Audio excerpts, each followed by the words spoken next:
কোনোবাই যদি জানাজাৰ নামাজৰ এটা বা দুটা তকবীৰ হৈ যোৱাৰ পিছত আহি উপস্থিত হয়, তেতিয়াহ'লে সেই মানুহজনৰ বাবে কৰণীয় হ'ল তেওঁ আহিয়ে জানাজাৰ নামাজত শৰিক নহ'ব।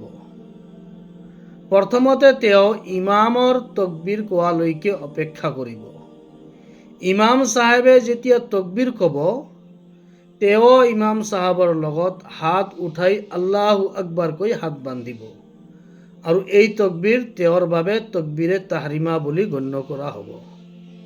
আৰু ইমাম চাহেবে যেতিয়া চাৰিওটা তকবীৰ সম্পূৰ্ণ কৰাৰ পিছত চালাম ফিৰাব, সেইজন মানুহ তেওঁৰ ৰৈ যোৱা তকবীৰখিনি আদায় কৰিব, তাৰ পিছতহে চালাম ফিৰাব।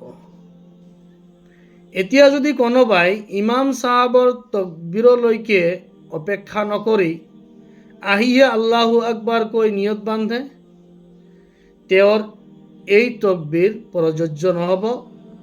ইমাম চাহাবৰ লগত যেইকেইটা তকবীৰ পাইছে সেইকেইটাকহে গ্ৰহণযোগ্য বুলি বিবেচিত কৰা হ'ব।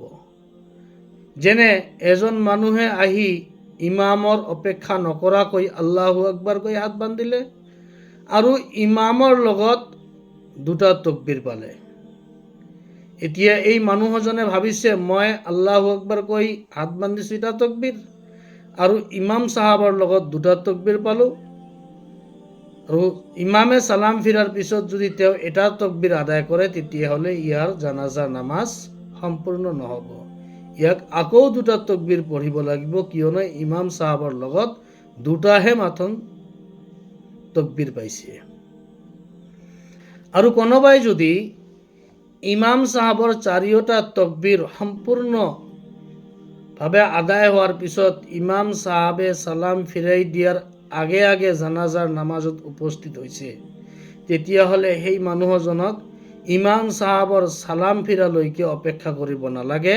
সি আহি আল্লাহু আকবাৰ কৈ নিয়ত বান্ধি চাৰিওটা তকবীৰ আদায় কৰাৰ পিছত চালাম ফিৰাই দিলে তেওঁৰ জানাজাৰ নামাজ সম্পূৰ্ণ বুলি বিবেচিত কৰা হ'ব।